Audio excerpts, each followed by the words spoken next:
Welcome to another episode of the Biorenewable Health Network's podcast. Today we have Chelsea Nowakowski with the WildBodyLuminary. So welcome to the show. Thank you. And what we're going to talk about today are a couple of things. Like everybody else in the wellness spaces, they're not just a one-dimensional character. Chelsea is finding herself, and we'll find out her story on how she found herself, as well as what she's doing now, which is a little bit of everything. And then I'm going to pick her brain on something I like. So I'll show you that later. Awesome. So welcome. Yes. Why don't you tell everybody who you are and how you got to be where you are. Awesome, yeah. My name is Chelsea, and I am, as Grady said, multidimensional. I would say for purposes here, yoga teacher is probably where I come number one. I also do coaching one-on-one, both verbally as I guess you could say a life coach, but also I do personal training, and a lot of what I do deals with body and how we connect with our body and feel in our body.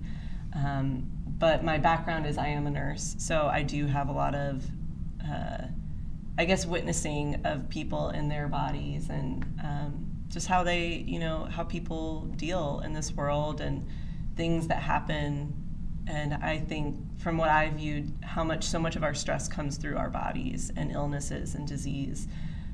And it's really made me question so much in that realm of what's going on here. You start to kind of identify patterns or see certain things, and it just feels too coincidental after so long Right. that you say, okay, there's more here to this. But yeah, and then I also just have a background as an athlete, so I think my body in this world has experienced and learned so much in activating my body, whether that be through running. I rode in college, and then even now I still, lift weights. I learned how to ski at 35. Good for you. Yeah, just things that I feel like you get to know your body again and again and again, and there's always something new you can learn about it. And I just want to share that message with everybody, because a lot of times we disconnect so much with our bodies.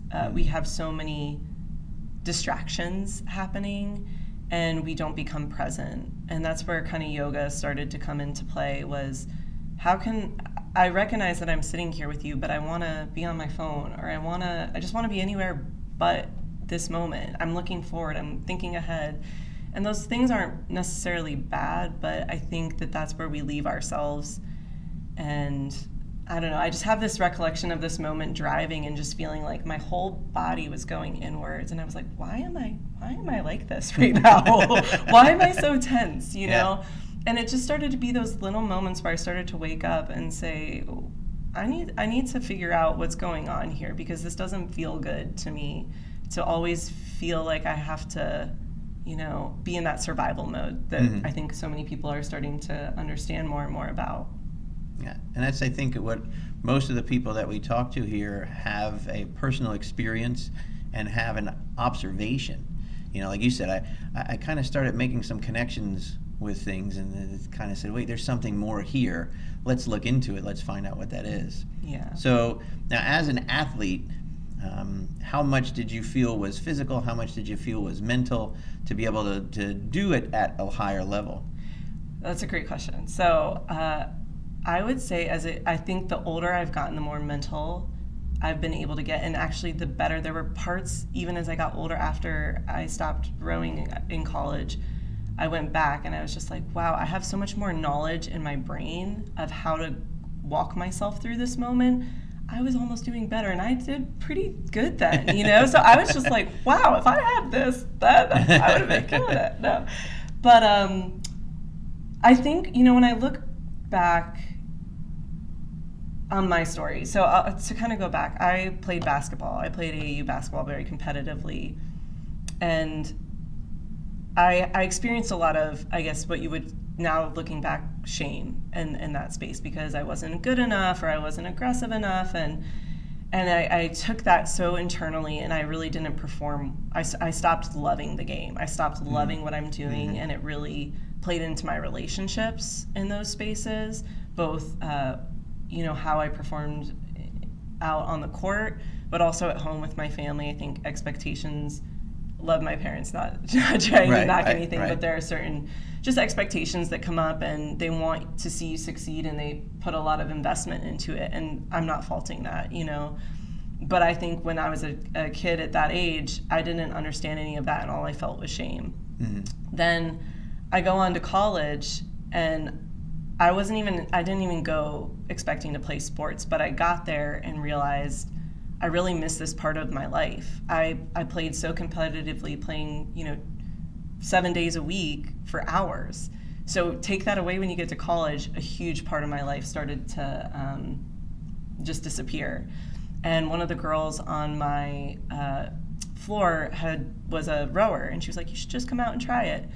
And long story short, I ended up going out for the team, ended up getting a scholarship, doing really well with it. Wow. And I think because to me, the way I viewed it, now that I can look in retrospect, I didn't put so much expectation on myself other than I know I'm capable and I'm going to give it my all.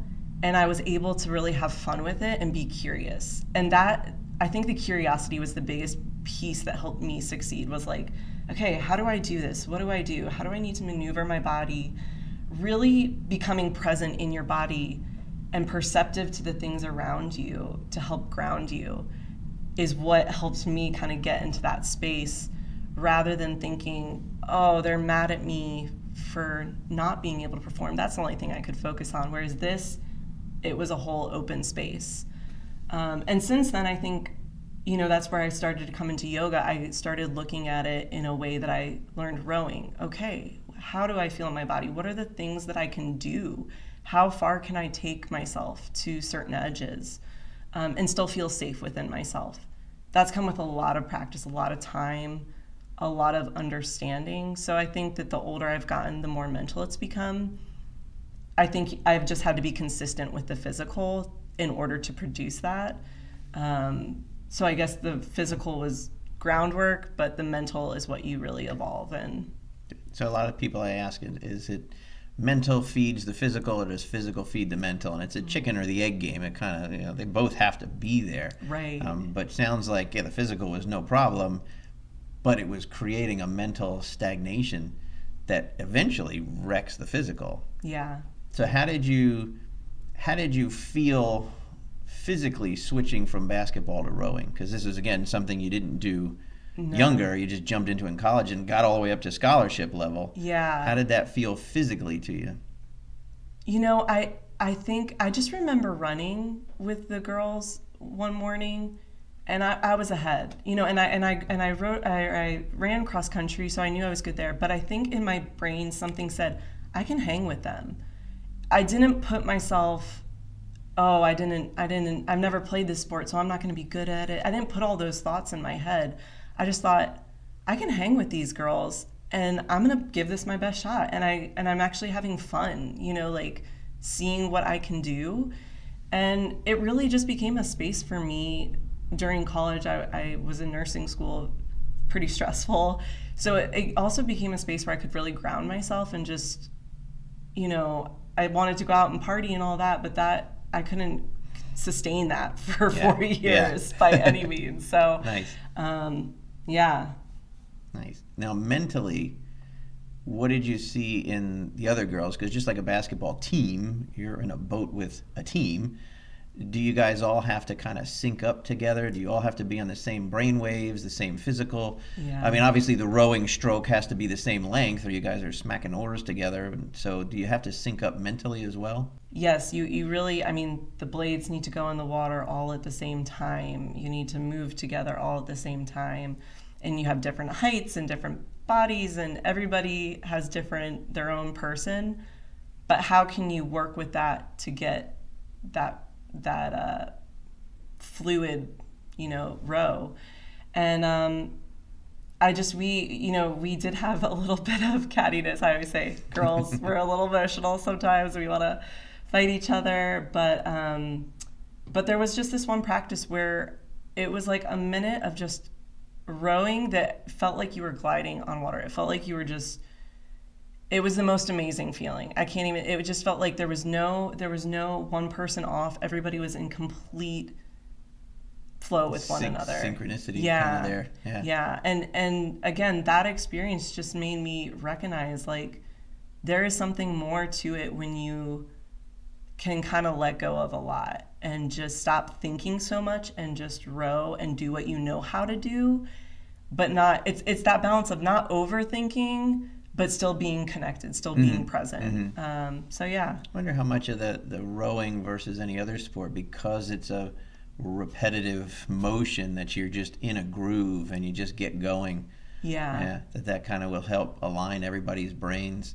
Yeah, I mean, that's a good point, because like with basketball, it's constant movement. Chaotic, it's yeah. And I think that's even same with yoga. You return to a lot of the same motions and movements, which to some people I think they could say, gosh, that's so boring, right? But to me, I'm like, oh my gosh, you'll do it for a couple weeks and then you'll get into the same pose and be like, something just clicked there new. That I didn't recognize before. And to me, that's the most exciting part, is like, I didn't know this part of me existed until now. And those feel like the most empowering moments, I think, to experience and to recognize I am capable of so much more than I thought I was.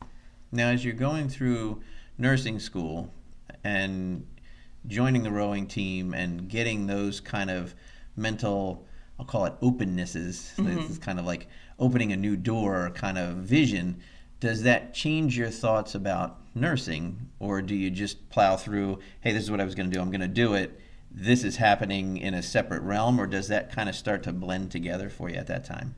I grew up in a medical family, and for a long time, I had no desire to go into medicine because of that. I wanted to do something different. And then I got to college and recognized, it makes sense that this is what I want to do. Again, I had a click of a moment where this is what it is. I wouldn't say, though, that I don't know, one fed the other in regards to, I know what I need to do in order to succeed. I know what I need to do in order to be consistent and show up and study hard and put in the time, which, had I not had rowing, I honestly, there was, I think the first year I struggled with finding that balance. And then I recognized I came to a point where I almost was going to fail, and I was like, I don't want to be a failure. I don't want to do that. And so what do I need to do? What do I need to say no to? What do I need to focus on in order to get there? And I think I was able to kind of find the balance. I mean, I think they were all separate entities, but they all kind of fed into one another to have balance. So like I had my friend group on the floor. I really kept a lot of that separate from nurse. Like nobody else was a nurse. But then I had nursing, and then I had rowing. And it kind of just felt like these three different parts of me, but I was able to get something very nourishing from each part. That's interesting. A lot of people, I think, compartmentalize their lives and don't allow it to flow. And I see it in myself, and I think it's organized, it's neat, it's simple, but it doesn't give you a full being. Yeah. Like, I think we have to start to learn how to blend, at least balance, if not blend a lot of those worlds together. Yeah, well, you bring up, I mean, so a lot of the life coaching background is with Carl Jung, and something that he really hones in on is wholeness. And, I look back at a lot of my experiences, I never felt like I over-identified with something. I never felt like even now, like, I try not to over-identify and think this is everything that I am. I think you can still get a lot back, but not that be your everything. Because I think that you end up, one, not knowing these other sides of yourself that exist, which again, I think that's the playfulness in this life, is like, what else can I do or experience or learn about or know? And to me, I guess that's maybe a little bit of a jack of all trades in some regard. But then there is also that they say the master of one, that you learn so much in dedicating yourself to certain things. So yeah, I guess I would be cautious to over-identify with anything or hold on to one thing too tightly, because I think that becomes rigid. I think that is what feels, again, when I come back to body, that feels so constricting to me to say, I have to do all this and there's nothing else. that's great, and that can be a great motivator for some people, but for other people it can feel very suffocating and very like, if I don't do this, then my whole world is done. Yeah. And I just want to empower people to understand you have so many sides to yourself that you get to see. And I think when you have that openness, that curiosity, it becomes a lot more fun and not so much pressure to be like, I have to do this, you know? And I think a lot of it stems, especially with athletes, you know, you see so many professional athletes retire and they don't know what to do with themselves because they've been that person from childhood almost for most of them. And then they retire and they go, I'm 30, 40 years old. What the hell do I do for the rest of my life? I'm not even halfway through yet. And then they're just lost. They're lost beings. But that's what happens with sports is you get that dopamine hit with a win. Yes. And you get that dopamine hit with a success. Yeah. And you're always chasing that, you know, they say it with drugs, with alcohol, with everything. You get that first hit and you just chase it again and again and again. And each time it comes up a little short and a little short. So you keep chasing harder. Yeah. And I think you made a good point. Like, I don't identify yourself as that thing. Right. I'm not an athlete. I'm not a basketball player. I'm not a whatever. I'm a human being who enjoys doing this, because then that enjoyment comes back, and now once the enjoyment comes back, well, now it's fun again. Yes. And I get that dopamine hit because now I've encompassed that collection. I'm not compartmentalized anymore. Yeah. And I think that's what we have to do with ourselves. So you mentioned Carl Jung. Yes. And that's kind of my interest in here, selfishly, to kind of pick your brain about it. So tell us who he is and how you got started with that. Yeah. So Carl Jung is a Swiss philosopher. Freud was his mentor. And Freud had a lot of, you know, he thought a lot was based off of sex and sexuality and how we relate with familial patterns and stuff like that. And Carl Jung kind of took it a step further, and he was like, I don't think that that's all that there is to our brains. And he was a really big believer in one dreams, which that was my path of how I found him. I have always been a big dreamer.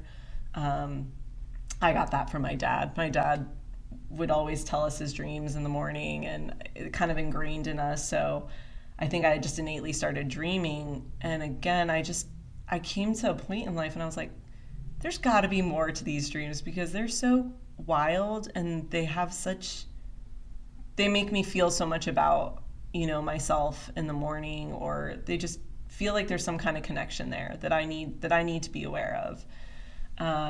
And Jung was such a big proponent of looking at our dreams and exploring it and exploring what he was really big with symbolism and collective unconscious, and how we kind of all take ideas or symbols and how we relate with them, and those kind of turn up in our dreams to help us kind of process. But he talks a lot about the unconscious, making it conscious, why we do things. I think there's so much talk now about shadow work. That all comes from Jung. You know, it's like what we have to repress is kind of what our shadow is. And so a lot of the work that I've tried to understand, because also being, like we were talking about, like an athlete, but as a woman, I think that especially in today's world, you grow up becoming successful in these things, but then sometimes when you're with masculine and feminine, you start to feel a lot of shame around that and the way that my body is. And again, I think just women in general we're shamed so much for body image stuff, or that's what people look at and are like, oh my gosh, she's not this way or that way. And again, we have to fit in this box. I didn't fit in a certain box with again, what was seen as the ideal female. And I think I just felt so much shame in my body, even though I was, again, like athletic here, but then in other parts of life, you just feel like, oh man, I'm not that. And so you go back into sides of yourself that you repress, and it's kind of looking at that, kind of digging a little bit deeper of what have I had to be in usually it's family systems. You know, what one person is, sometimes we have to be the opposite. And that happens even in relationships, like we were talking masculine and feminine. But where the true kind of power or empowerment lies is when you can flow between both, when you can understand both sides and not make a judgment on what it is. But again, curiosity to understand that side of yourself that you've had to repress and not put so much shame on it. I think for me, again, kind of personal things, I did a lot of binge eating when I was younger, and still at moments when I feel really emotional, that gets triggered in me. I have that quote unquote problem that I've dealt with. And again, when I kind of started to recognize I'm just doing this without even really thinking, I'm just there, I need to stop and like think for a second, why? What voices are entering my head that is leading me to this compulsion? And with coaching, we kind of explore that. We kind of explore what our mind is saying. It can go pretty deep, and it is not always the easiest. But for people who are ready for that kind of spiritual side of things, it's fascinating. It's for me, it has helped bring some sense of peace. One, to not judge myself as much. I think it brings about a certain level of kindness that you can have for yourself. I think before, I just beat myself up a lot. You'd go into that cycle of, okay, I overate, now I have to undereat, and you're trying to counterbalance, and it's really just the shame cycle. That's taken years to kind of overcome a lot of that, but along the way, Jung came into my life with a lot of that and starting to explore what some of that meant for me. So yeah. So I enjoy philosophy and psychology because I think it's such an under-taught discipline, especially for nursing, for physical therapists like myself and doctors. There's so much to it, and we don't get it. No. And in fact, now a lot of the stuff is turning to the fact that the bad behaviors are the output of a brain. Well, let's fix the brain, and then the output kind of fixes itself. But even the chemicals that the brain releases, it's an output of a nerve. Well, let's fix the nerve, and then the output kind of corrects itself. But these guys sat around in the 1800s and 1900s and came up with all these patterns that they recognized. And it's the concept of that subconscious mind, that animalistic mind. We only use 10% of our brain. Well, what's the other 90% doing? It's not just sitting there chewing on Doritos. Like, it has to be doing something. Yeah. But that subconscious brain is, like you said, it's laying down the shame. It's laying down the judgments. Yeah. And then they manifest. I call the brain like a mountain with rainwater coming down. Well, if it's smooth, it can go wherever it wants. Yeah. But at some point, it starts to make a rut. Yeah. And then the ruts get deeper and deeper. The more you encourage it, the more you don't discourage it, the more you don't give somebody a voice or teach them that it's okay to fail or not succeed. Yeah. And then they're so stuck in the rut that they can't get out of it. Yeah. And that just manifests as a deeper habit. And then Jung comes around and says, that's your shadow. Right. The evil that you can do is you. Yeah. And if you don't recognize it, you don't understand the rut, then you have no idea you're in a rut. You have no idea how to get out of the rut. Yeah. And so I think that, like you said, you have to get in there. You're going to do some dirty work. It's going to be uncomfortable and awkward, if not downright sickening sometimes, to know that I can be pure evil. Yeah. I'm capable of it. The lion doesn't walk around the jungle killing animals all the time. He does it when he needs to, but the rest of the time he goes, I could do it. I choose not to right now. Yeah. And I think that's one of the things that amazed me with Jung is everyone's got that capability to do bad. But if you don't recognize that you can do bad, it creeps out much more often in these subtle little ways because you have to acknowledge it. Yeah. I read a book called The Lazy Man's Guide to Enlightenment. Yeah. Because I'm lazy and I want to be enlightened. Yeah. And he said, all you have to do is just love yourself for how you behave about things. Yeah. And love yourself for hating people. It's okay. Yeah. Love yourself for not liking the color blue. But loving yourself is that piece that smooths out the ruts and allows you to then choose what you want to do next. Yeah. And so I'm glad that you pulled that up. I'm glad that you're in our South Jersey area. I'm glad that you have an understanding of that because so many people have it and have no clue that psychology is a part of what their bad behaviors are. And just acknowledging it or coming to terms with it is all they have to do. Yeah. Well, and I think going back to that idea of compulsion, sometimes people think they don't have a choice. They don't even realize that they have a choice of something. And I think when you do this work, you start to realize, I do have choices. It's harder for me to make this one because I've just been conditioned to do it this way. And to change that takes a lot of effort and energy, and that's the hard part. That is the hard part, is to stop yourself and say, let me choose differently. But I think sometimes people think that it can feel really overwhelming when you say that. Like, and I think this is where in like the self-help world today, people want to feel like, I just need to be healed and get to the space. Well, it's a journey for the rest of our lives. That every day is something that you're gonna have to face with yourself. But I think the best thing you can do is just take like little steps of, let me just try something different today. Again, I think that helps break the rigidity of I have to identify as a certain person. You don't have to. It's okay. It's not saying that you're wrong to do it. Right. You can. You know, but just recognizing we have more choice than what we were told, that becomes the empowering experience. That becomes, oh my gosh, I have a whole nother world that I can explore now.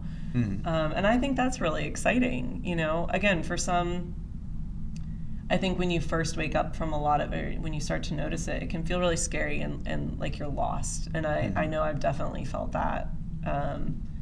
You know, I say I lived out in Colorado after I graduated, and a lot of moments I think I just felt that whether it was hiking or being out in the desert or, you know, wherever, I think I was on that journey with trying to understand myself outside of these people that I've had to be in life. And for the first time coming to, and Carl Jung he has this quote, and I'm not saying it completely right, but like, life doesn't really even begin until you're 40 because you're just doing research all the way up till then, which makes me feel really good because I'm 37 now. Still got a couple more research years, and then you can start living.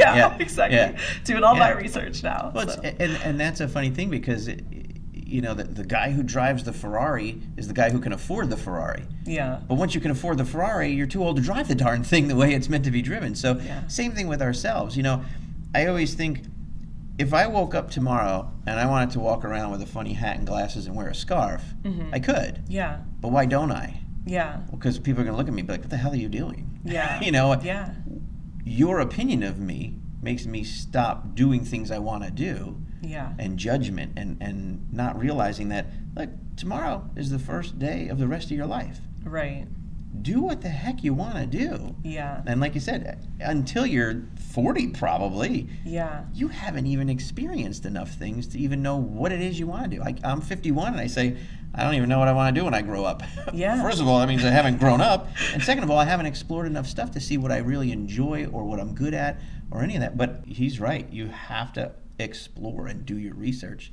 And I don't think we push kids enough. We coddle them too much. We don't make them take risks. You know, afraid of judgment, afraid of embarrassment. My youngest, it's all about afraid of embarrassment. Oh, I don't want to do that. I'll be embarrassed.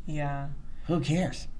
You know? Well, and I feel like especially with social media and I think we are out there a lot more, and it seems like there is more judgment.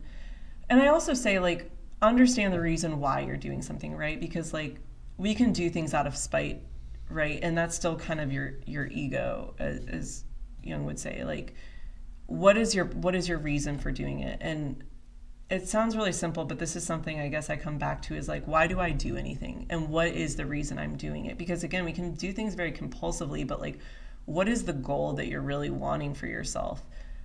You know, sometimes like somebody was asking me like how much I work out now and things about that nature and how much yoga and, you know, and I have routines that I do, but I don't go, I think I went so hard from, you know, I was a child all the way up probably till even after college, being super intense. That's just how I knew how to do it.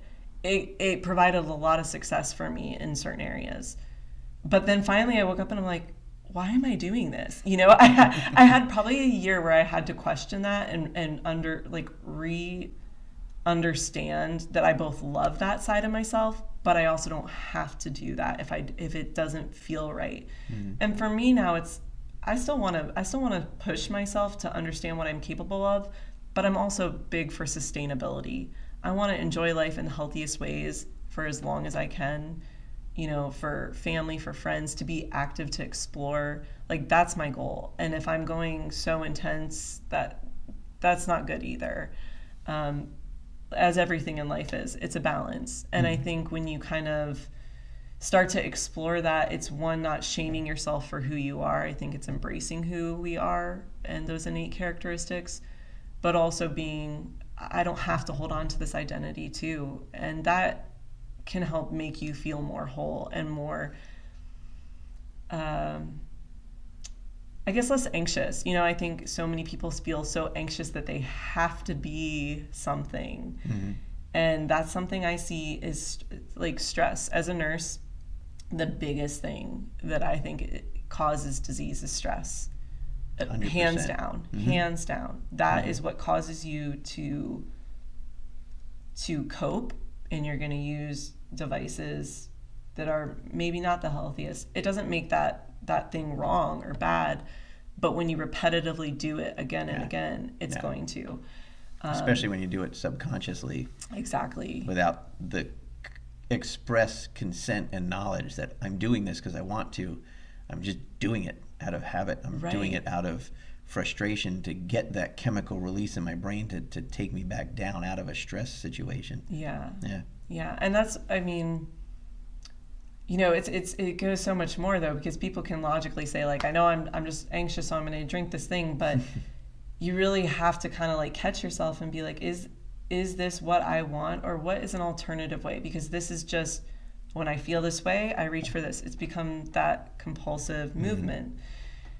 Okay, for me, that meant maybe I should go take a shower instead of eating everything in my cabinet, like maybe I should go for a walk. Maybe, and that's not always an easy decision. Start a writing journal to anything. It's not necessarily the same comfort, or like you're saying, like the same dopamine hit, but you start to integrate those aspects.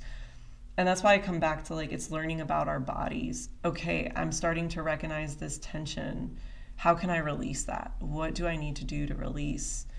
And that's like when I teach yoga, I really cue where people may feel it in their body. I try to cue them how to use your breath to deepen practices. And also just recognizing where in their body they're feeling it, when their brain starts to wander, what can you come back to in your body to help ground you, rather than I need to do 20 things today and I'm going to start moving through this very unconsciously. I'm just doing the thing. No, when you become present, when you actually feel into it, you surprise yourself with how far you can take it. And I think that allows you then to show up a little bit better for whatever it is you have next. And I think that's something different from a lot of the other yoga instructors in the area, is that understanding of the psychology and the philosophy behind who you are and how you have the body that you have. Between the shame that can come with it physically, from an emotional problem, but also the I need to be self-aware of what I'm feeling.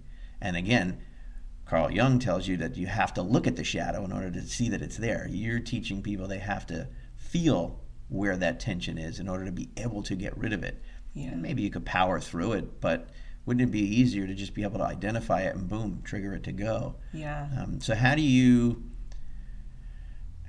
run your yoga class that might be a little different than everybody else?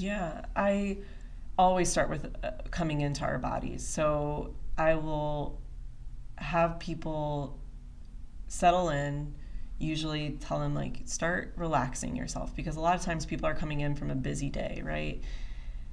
It's taking a moment to, what I say, unfurrow your brow, let your jaw hang heavy, give yourself permission for your shoulders to go down. We all carry our shoulders up. We have to do weight of the this world on next. the shoulders. Yeah. I think I've said that a couple podcasts so far. Right. Like, it's like, what do I have to do next? You know, we carry so much tension. This is a moment to release, to give yourself permission to release. And then we do a breath session where we're really focusing on our breath, noticing feelings in our body. I have people usually do a body scan, recognize a spot that is holding tension. Again, give yourself permission to release. And some people have a hard time even understanding what that means. Everybody's on a different part, but I always say, what would just 1% more look like to release that? And sometimes that's just inviting fresh oxygen into that space and then letting go, allowing yourself to let go. Again, I think that kind of movement can help start to build parts in your brain that say, okay, I don't have to hold up right now. I can relax. There are so many moments I think of, I'm don't want to be late, and so I'm running, like I'm walking as fast as I can, and I'm like, do I have to do this? It's comical. It's like, I'm probably gonna get there pretty much at the same time if I just slow down, look at, that cliche, stop and smell the roses. Like, I think that we have to hurry, and really when we can almost slow down just a little bit. I'm not saying just lay down, but still move forward, but take in smells, take in sound, take in the goodness that is around you. We so often lose sight of any of that. So I think just coming back into that. And then you were asking about with yoga, like even during practice, I really, again, try to cue how you can open up space in your body. Sometimes I'll use terms like, think of your shoulder blades melting away from one another. So that way it's like you're actively pulling your shoulder blades, and when you inhale, then you create space there. And then when you exhale, it releases. So it's really helping people to, one, like I said, get deeper. So then I'll say, use your breath. Sometimes when we internalize and then we come to, you can deepen that pose. And it's fascinating. I mean, people, like if you're doing a split, for instance, and you have really tight hips, I teach a few guys have some of the tightest hips, tight. And they get really frustrated with starting to understand, like, oh my God, I didn't recognize how, and sometimes they'll get really discouraged. This is where I say, you're in your body. You've had different experiences. Just because the person next to you is capable doesn't mean you can't still show up and feel good in yours, because the more that you're going to show up for it, the more it's going to open. So don't judge yourself based off of that person, because that then deters a lot of people. They're like, I don't even want to do it. No, it's okay.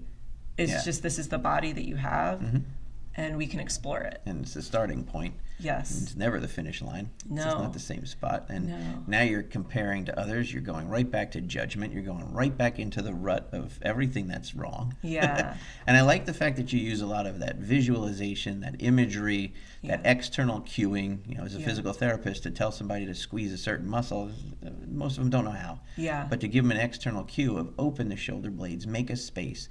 People can understand that and start to feel it. They'll feel it in their own way. Yeah. But you have to give them those cues, and I think that's something great that you do. Yeah, thank you. Yeah, I feel like this is something just in general. I had a surgeon say this to me once, and I will never forget it. He said that the biggest, mistake in life or thing in life is we all have our different thoughts. I'm trying to think of how he worded it, but it's just everything is just one big miscommunication. That's all it is.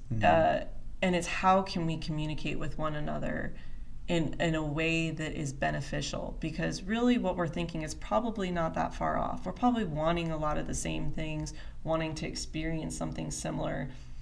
But how can I communicate with you to help prompt that? And I think that's, for me, been the challenge as a teacher that I love is, okay, how can I help people understand where to feel this, how to feel this?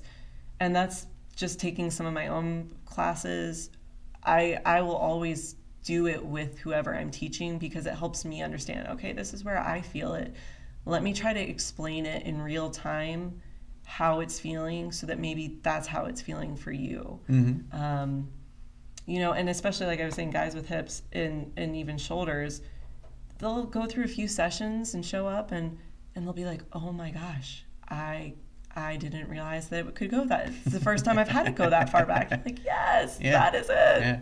Yeah, we're not as surprisingly tight as we think we are, simply because we haven't done it in a while. Yeah. It's the body just holds on to it because you haven't done it, but it's just breaking the rust off. Yeah. It'll still go. It will. You know, I haven't sat on my feet in who knows how long, but I can still get down and do it. It just might not be the most comfortable right away. Yeah. But 5 minutes into it, if you breathe and allow the body to do it, it will. Yeah. The body's amazing like that. It is.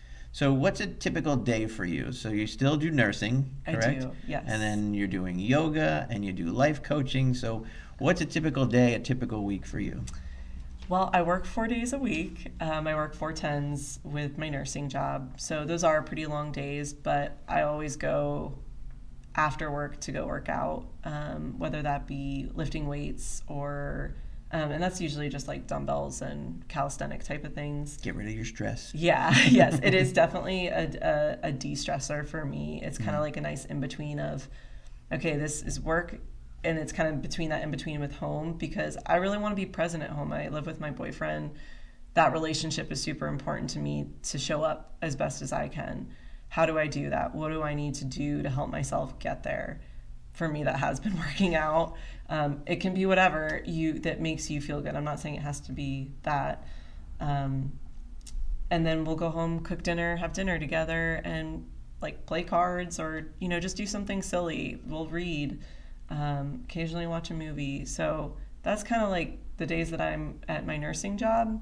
And then the 1 day a week that I'm off, I'm usually doing yoga. I also do a personal training and fitness class, so I'm teaching that, doing some coaching things in between. And then weekends, I still do teach yoga as well. I do a lot of I do privates, both like one-on-one, but also for groups, which I love. To me, the intimacy with those, you get to experience, okay, this is exactly what this person is experiencing in their body. How can I help them a little bit more? Whereas when we're in class, you don't have the same people coming back, and it's kind of like, okay, here we are for this one moment in time. But I really like the more intimate experiences, bachelorettes too, you know. I think that's fun to see, because you're just like, oh, they're just here for, you know, they're having fun, but they're celebrating this person, and I love that.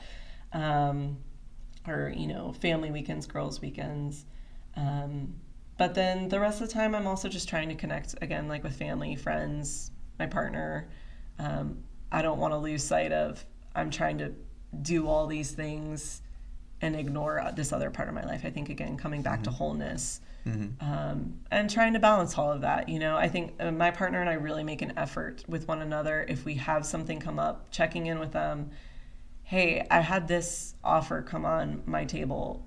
How would you feel if I did it? Because we never want to feel like, oh, I'm missing out on us, or I'm not prioritizing us. So that's been, you know, it's all a balance game of everybody in your life and the things that you want to accomplish too and feel good about.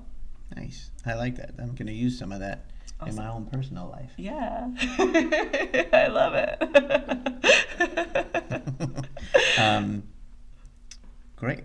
So, WildBodyLuminary, how did you come up with that name? Yes. Okay, so wild. I was a wild child. There's something about the word wild that makes me feel that animalistic part of my person and the way my body moves. I was always a kid out exploring, running, biking, like all of it. And it was that wild side that just felt so good. I never want to feel bad about that, you know, and I think that I guess I'm just encouraging that wild side to be brought out in a lot of people. You know, you don't have to fit into the box type of thing. Body, so obviously body connection is my, I feel like life's purpose now that I think about it, and just everything that we experience through it. And luminary, so enlightenment. how can we learn more about our bodies in this kind of wild form and its raw form and its innate forms, to help enlighten ourselves to become more and experience more.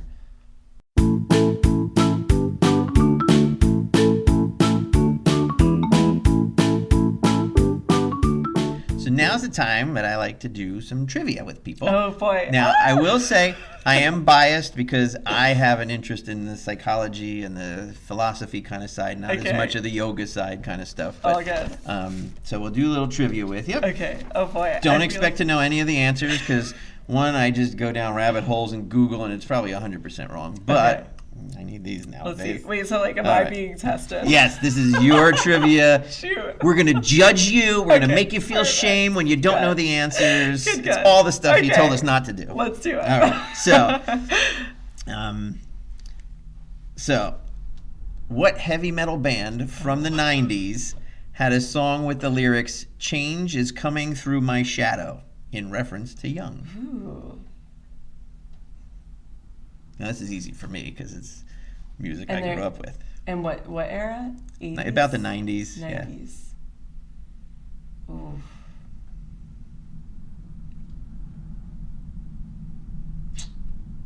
I wanted to say Led Zeppelin, but he's earlier, that's way obviously. older, yep. So I'm thinking. Yeah, can I get a hint?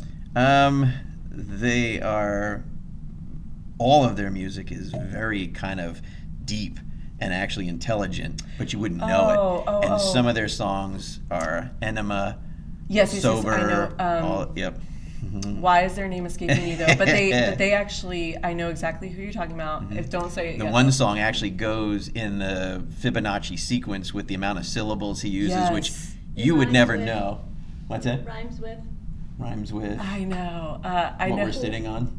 Yeah. Tool. Tool, there you yes. go. Yeah. Yes, I was gonna say because I'm imagining there's the artist Alex Gray, who a lot of his. Yes, I love their stuff. Yeah. So that's 46 and 2 is a song I just absolutely love. From the music standpoint, Yeah. I usually never hear lyrics until later, and then I listen to them and I go, wait a second, that's kind of deep. Yes. And then when I listened to all their lyrics, I went, wait, they're all deep. Yeah. How are these guys this smart? Yeah. Well, you're a musician. They get to sit around and do all kinds of stuff and be Yeah. creative and tap into this intelligence that sitting in school and learning Yeah. compartmentalized memorization crud you don't get. Yeah. And I was like, oh, wait a minute. That's Yeah. amazing. I love that. Well, because to your point, like people will look at them as a musician in a rock band and like that's how they associate them, but they're like Big dumb such dope smoking. right. Yeah. But they're like such bigger human beings than just that, and I love Yeah. they incorporate it. I'm gonna go listen to Yeah. Tool Just now. Tool, yeah. Yes. All Awesome. right. I love that. So I don't know how to say this word, so I'll say it the way I would think it would be said. Okay. The Upanishads, okay, Uh-huh. are scriptures from Hinduism and Vedas that are said to be the basis of Western philosophy. What does Upanishad mean in Sanskrit? Oh man, I don't know that. But I have read a little bit of the Upanishads, but I don't know what it actually means. So apparently it means connection or equivalence, Okay. but it also came to mean sit near the teacher and can be translated as setting to rest ignorance or knowledge of thyself. Ooh, I like that. So I thought that was a lot of different kind of things, but they all mean the same kind of Right, thing. Like, yeah. let's get it all together. Oh, I like that. Thank you. All right. That was So a good since one to know. since you're about the mind and the body, Mm-hmm. what cranial nerve best makes the mind-body connection? Ooh, your vagus nerve. Oh, it's right. Your nerves. I knew- forgot. I knew it, I knew forgot it. that part. Yeah. What number it is? Oof, I don't know. I'm bad with this. 10. Yeah. I was like, I kind of forget what numbers, but I do know it's Yeah. Vegas. I forgot that. Silly of me to be like, oh, she's a nurse. She'll know the nerves, you dummy. All right. What element of psyche must someone give up to achieve true enlightenment, according to Jung? The ego. Yeah.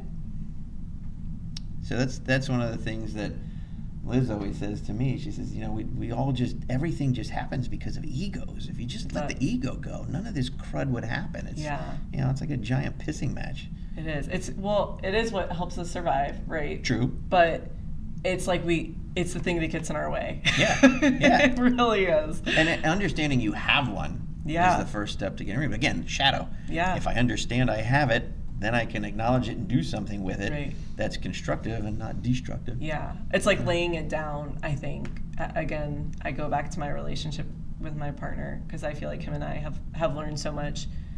And if we're disagreeing or we're not seeing eye to eye, and we'll have these moments of tension and we're like, we're not getting anywhere. We both have to kind of like lay down and say, okay, let me approach this in a new way, because like almost like a baby, because we're missing each other right now. Miscommunication. Yeah. Yep. Yeah. Yep. So it's like, okay, let's lay that down. Yeah. Ooh, it's hard though. It is. All right. If connecting modern science with ancient wisdom, if we have a true inner knowledge, where would we store that record inside the body? So where's our hard drive? Well, I feel like I want to say brain, but are you being more Deeper. Amygdala? Deeper. No. Neurons? Deeper. Cells? Deeper. I don't know. The DNA. Okay. So just like we had said, the brain, you use like 10% of it. The Right. rest of it's not just sitting around doing nothing. Yeah. DNA, they consider 98% of it to be junk. Huh. Not junk. Yeah. You Okay. don't waste your time and energy replicating a cell and replicating DNA if it's garbage. Yeah. We just don't understand it. Yeah. And I forget who did it. I'll look it up and I'll plaster it across the top of this as I say it. But somebody had done some work to find that you can actually record data on DNA like a computer disk Okay. or a hard drive. Uh-huh. And guess how many years of information they can store on DNA? Oh gosh, how much? It's like 13 billion years worth of information. Jeez, yeah. And guess how old they think the universe is? I don't even know. 13 billion Yeah. years old. So it's almost like, what if the DNA is actually the encyclopedia of the entirety of the universe history? Yeah. We just don't know how to read 98% of it. No. But I think But when we tap into it, I was we going to say, can. but I think some of it's there. Yeah. Oh, it's It's definitely just there. Yeah. Why would a Buddhist monk who sits on a mountain, talks to no one, and just listens to himself, comes up with the answers to the world? Right. And Yeah. so does a guy who jumps out of an airplane Right. to skydive. Like, Yeah. what is it about that gives you that clarity to see what it's all about? Yeah. You know, it'd be amazing that if it's all just sitting right in there. You just don't have it. It is fascinating. Well, that's what, because again, like I worked with dreams for a little bit of time, and I there's a book called The Book of Symbols. But going back to Carl Jung and how we look at certain symbols, and it's shown that like in certain people's dreams, they may not really have any certain connection with that symbol, but because as a whole, like somewhere we've all learned certain things about these symbols, even though that symbol may not have ever played a part in their life. And it's just fascinating because then you do realize like all this ancient wisdom is stored somewhere inside of us. Mm-hmm. And it kind of comes out sometimes through that. It's fascinating. I mean, even like dreams of sharks and alligators are kind of considered a little bit of that, just because it's like like those are some of the oldest living animals. Yeah. Yeah. Mm-hmm. Yeah, it's fascinating. Wow. Well, somebody had brought up that if you're made of atoms, they don't just go away, so they're recycled, which means everything is made of the atoms from something else at some point. Right, and that's that whole reincarnation. Yeah. But does the atom hold the memories that we think of in terms of consciousness? Yeah. No, but the atom passes on. It's got to have something. Right. Your DNA passes on. It has to have something. There has to be that innate intelligence in there somewhere. Yeah. And I think I've always noticed that every time a philosopher goes deep or a scientist goes deep, they lose their mind. Yeah, that is true. Because they're reading this book and going, holy crap, look at all this stuff.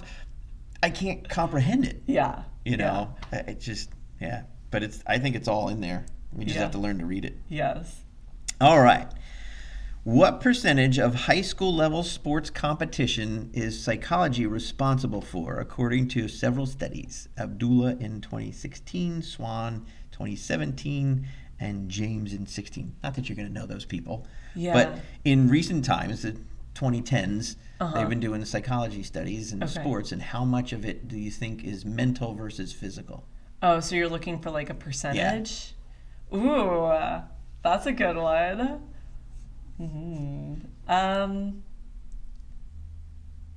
Well, I'm definitely going to say that it's over 50 for mental, but gosh, I want to say 80%. So according to these guys, Abdullah and Swan said that it's about 45% for regular athletes. Okay. But in combat sports, James says it's as high as 80% because Yeah. you have to be able to manage the aggressions, Yeah. and you have to be able to respond quickly to them. Right. So right. 80% mental for combat Yeah, sports, at least cool. 45 for just regular sports. That's Yeah. crazy. That's fun. That's fun to hear that. So it's yeah. so it's good to say, yeah, I need to do the physical and I need to get that physical conditioning. Yeah. But really, when it comes time to play a game, I need a lot of that mental component to it. Yeah. And how many kids train that? No. But I think, I don't want to use the word, but it comes to discipline. And I don't want that to sound like a bad word or like, oh, discipline.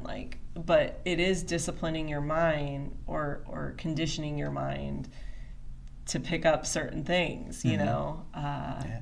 Interesting. I like that. That's a fun I one. always like reaction times. You think athletes have good Yeah. reaction times. Thank you. And the fun. fastest reaction times are Formula One racing Oh, drivers. Oh, You ever see the one where the person holds the ball, tennis balls in each hand, and you put your hands on top, and when they drop one, Yeah. you have to use that hand to catch it. oh, okay. Yeah. Or they'll drop both, or the Yeah. other one. And Formula One racers catch it with like that much space. That's cool. Other people, it's hitting the ground, they're missing them, they're using the Yeah. wrong hand.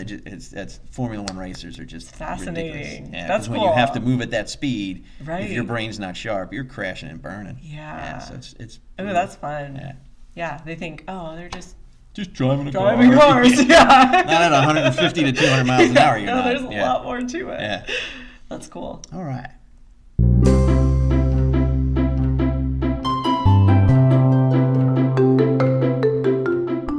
At this point, knowing you, what is your current still guilty pleasure? Ooh. I love, going in the food route. I've always been a peanut butter lover. Okay. So, We get a lot of chocolate around here for guilty pleasures. but yeah, peanut I don't butter know. works. So again, it's been innate, but like my dad always had like a thing full of like nuts that he would come home, and I feel like it's just that thing that's been ingrained in me. So it's like this comfort food that just hits all the right spots. But yeah. Nice. What's the coolest place you've ever done yoga or meditated? Ooh, well, let me think about that. Because I went to Bali to get my yoga certification, which was, I would have never had that experience had the universe not lined up in the ways that it did for me. So that was really, really cool and just a journey in itself. It's so, I go back to nature, right? Because like that's, I think, where I've had some really, I guess you could say meditative, but also very spiritual experiences. I had a friend from college pass away, and I remember I had broken up with my ex. My sister just had my first niece, like all these things that happened all at once, and it kind of breaks you open a little. And I was moving back from Colorado back to Pennsylvania, and I was like, there's this one place I really wanted to go, and it's these sand dunes. And I just remember watching the sand and watching the grains go over the sand itself, and I was just fascinated that these tiny little grains make up this whole big thing. And it's this idea of, there's a quote that's like, all this energy living between the micro and the macro, and just how, again, mind-blowing it is. Mm-hmm. But I would also say, even in Bali, I had this moment where I had this very spiritual experience. I had a roommate who came in later at night, and I just kind of opened up, and our room was facing the jungle, and it was clear glass, and I all of a sudden just see these green lights going off. And they look like LED lights in my waking up brain. I'm like, are those LEDs? We're in Bali. Like, they don't have that here. And there's something about that that's telling me it's not LEDs. And I keep focusing on it. And I recognize there are these lightning bugs on this tree. And they are all lighting up at the same time. And I'm like, they are somehow communicating through that tree to all breathe at the same time, I guess, or light up or whatever it is. I was just, again, mind blown. Nature is incredible when you take the moment to stop. So I guess those aren't like the meditative experiences that you think, like, let me close my eyes. And, yeah. But to me, that's a meditative experience. And wow, I'm exploring life in a very expansive way. Mm-hmm. It's more than just looking at a tree and, hey, there's that tree. Yeah. So, yeah, I would say those are some of the Nice. very cool, enlightening experiences I've had. Based on having Carl Jung and some psychology and philosophy, what is your life's mantra? Ooh, my life's mantra. I would say always be curious. I think that that's how I move forward and hold on to, I guess, hope in a sense. That idea of being curious and knowing that there's so much more than I know at every stage in my life. Like, you think you know it, and then you don't. Exactly. So I think that for me is always be curious. So Yeah. I like that one. So what's an alternative health vacation you would like to take, or a destination you'd like to go to? Ooh. I don't know why, but like Scotland has been kind of, I don't know, there's something about like the green rolling hills. I guess you could say the moodiness of but also like that ancient kind of feeling. I think that's kind of on the top of my list lately. And Switzerland. I think just mountains are always calling. And Switzerland just looks incredible. Yeah. So that'll lead us into our quick questions. And I'll skip ahead to this one, which would be ski or surf? Ooh, ski. Okay. Since you said mountains, I'm like, we're at the beach, but you like the mountains. Yeah, to be fair, I haven't given surf. I have tried surfing, but it's not something I've quite mastered, and I don't know. I would have to say ski, which I feel so guilty saying that here.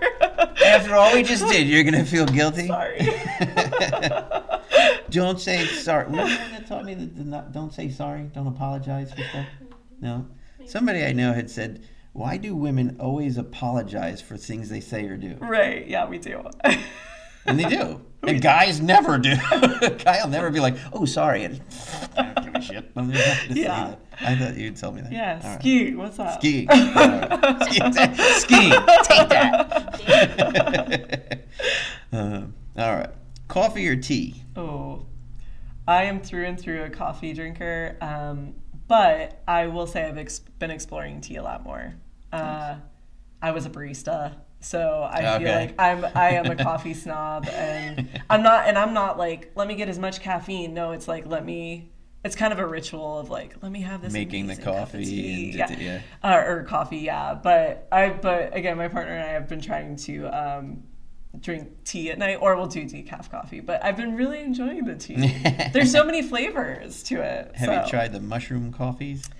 I have, and I can't say I'm totally on board. As far as like the taste, to me, just it's about the taste, and the taste of those isn't really the best. Not the same. Yeah. Carnivore or vegan?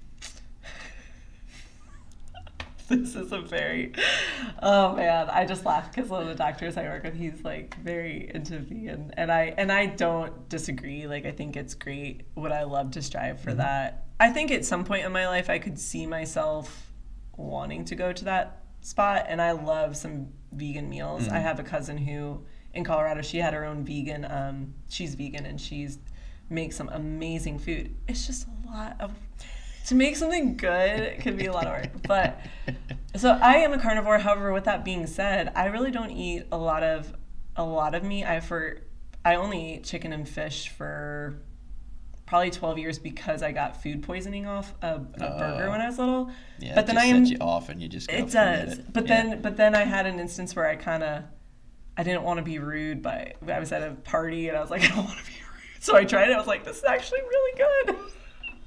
You embody every single thing you say. We shouldn't do this. Well, I felt guilty not eating it, but it makes me sick to my stomach.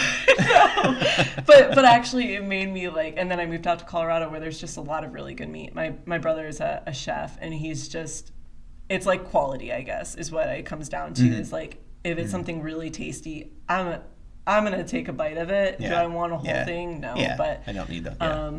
But yeah, I feel like I'm down for both. You know. These are supposed to be quick questions. I'm sorry. Okay. I'm sorry. I'm kidding. not But it's quick. all about learning you and who you are. But Yeah. but that's also an important part with alternative stuff is we've lived it. Yeah. That's why we do it, and Yeah. we see why it's so important, and we want to share that information with others. Yeah. You're living everything that you're doing. Right. Like, and that's the hardest thing is if I can change myself, Yeah. how much easier is it to help somebody just to see it in themselves Yeah. and be able to guide them, and then it's on Totally. you to do it. Totally. Yeah. All right. Meditate or jog? Ooh. Well, I would say it depends. Meditating, I think, feels good when I need to like come inward, whereas when I go jogging, it's like I need to dissipate energy.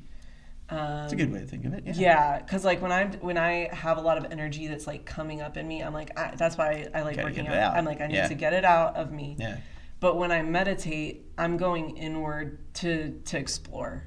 So two different things, I guess. Yeah. But yeah. That's you're the first person that's explained it in that way. That totally makes sense. Yeah. Yeah. Yeah. Cold plunge or sauna? Ooh. I always tell myself to try to find why I don't like something, which is the cold plunge. I hate being cold. Nobody likes I a cold freaking plunge. hate it. Like, let me sweat all day. Yeah. The cold plunge, no. So I guess for my comfort reasons, I would say sauna. But if I was trying to challenge myself, cold plunge. Cat or dog? Dogs. Sourdough or multigrain? Sourdough. Hiking or biking? Hiking. All right. So that's it. Yay. So Chelsea, WildBodyLuminary, Yes. how do people find you? So I have a website, WildBodyLuminary.com. I do have social, but to be honest, I'm not a good... But you can always find me there. It's Chelsea with Wild Body. Send me a message. I'm always up to talk. I do free 30-minute consultations. And you can find my QR code or just DM me or go on my website. And yeah, I love to chat. I love to kind of hear what people are looking for in their lives. And I can kind of tailor what it is that they're looking for. I think that's a thing I will, I guess I feel good about myself is like I can be very multidimensional. So again, if somebody wants to get spiritual with it, I'm down for it. But I also have a science background, I guess, so to speak. It doesn't have to be that way either. We can still explore in different ways. So yeah, feel free to reach out that way. Do you want to share where you do your yoga? Yeah, so I teach at Soul Dreams in Ocean City, and I also teach pop-ups at Hey Noon, and I do fitness and personal training at Hey Noon Fitness in Linwood.